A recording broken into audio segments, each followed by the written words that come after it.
We begin with this grim milestone in Gaza. The death toll from Israel's months-long war has now passed 25,000, and the number of dead and injured is rising by the hour. Palestinians have been transporting the injured to hospital on pickup trucks for lack of ambulances. Gaza's health ministry says at least 178 Palestinians have been killed in the last 24 hours.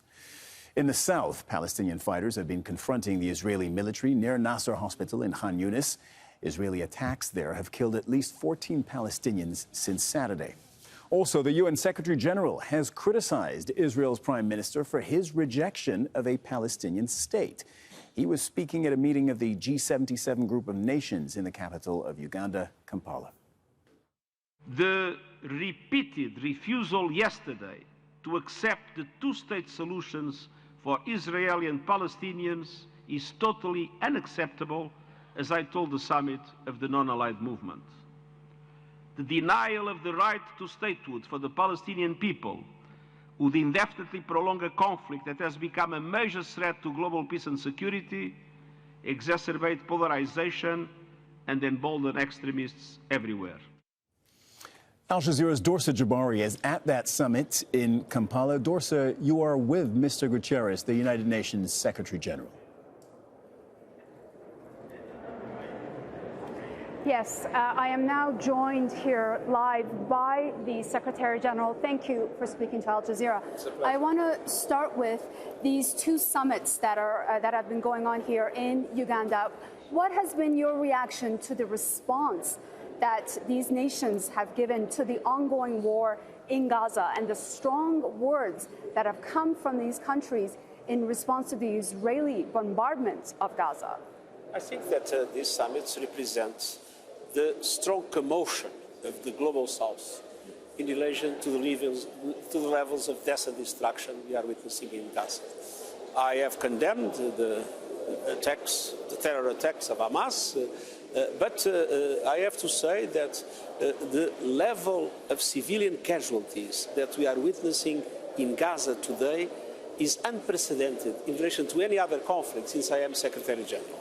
And so what the Hamas did cannot justify the collective punishment of the Palestinian people.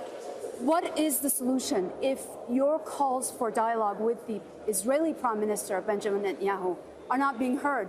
What is the next step to move forward to try and bring an end to this conflict? I think that there are two aspects. One, we have been asking for an immediate humanitarian ceasefire to alleviate the dramatic suffering of the people in Gaza, to allow for humanitarian distribution, to facilitate the release of the hostages that should be unconditional and immediate. But that is not the solution. The solution, in my opinion, is the acceptance by everybody of the right of the Palestinian people to statehood and the acceptance of a two-state solution. And of course, I consider regrettable the fact that the Palestinian Prime Minister has refused that possibility. This is unacceptable. Without a two-state solution, without this, we will have a conflict that never ends. It will boost extremism all over the world. It will polarize situations all over the world. And it is something that, in my opinion, is totally unacceptable. How do you think African countries can help with this conflict? How effective could they be in trying and putting pressure on regional powers in the Middle East, do you think? Well, I think the voice of Africa is important, but obviously only the parties can solve the problem.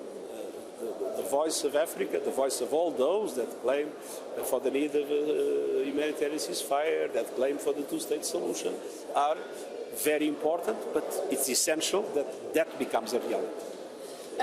What role do you think the UN can play, other than a diplomatic one, to try and bring an end to this conflict? And the other actors involved now, because it's clearly spreading from Yemen to Lebanon to Syria.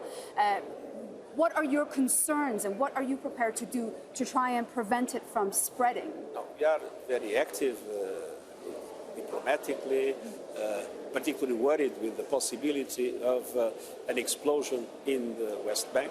particularly worried with the risk of escalation of the conflict in the border between Lebanon and Israel. We do not want to see another Gaza in Lebanon, it is clear, so de-escalation is essential, and at the same time we need to guarantee freedom of navigation in the Red Sea and need to avoid what we are seeing, multiplying incidents in Syria, in Iraq. So it is clear that this conflict is spreading and that this is very dangerous, and the price will be paid by all of us. How do you think the United States can help? Because they're a very big part of this. And the Houthis have now said that they're fair game in the Red Sea because of their support of Israel.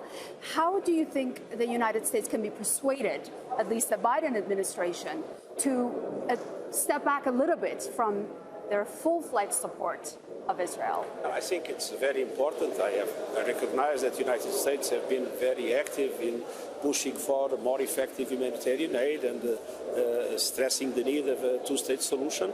And I think it's time for Israel to listen to the United States and to make these two objectives that the American administration has been stressing, to make them a reality.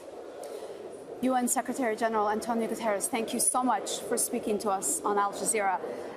As we get underway with the G77 summit here in Kampala, there is a sense that the Palestinian conflict is at the forefront, as well as other economic issues here. But the UN Secretary-General making it very clear that until there is peace in the Middle East, the entire world is not safe. Yeah, that's Dorsa Jabbari reporting there from Kampala in Uganda. Thank you very much for bringing us that interview, Dorsa.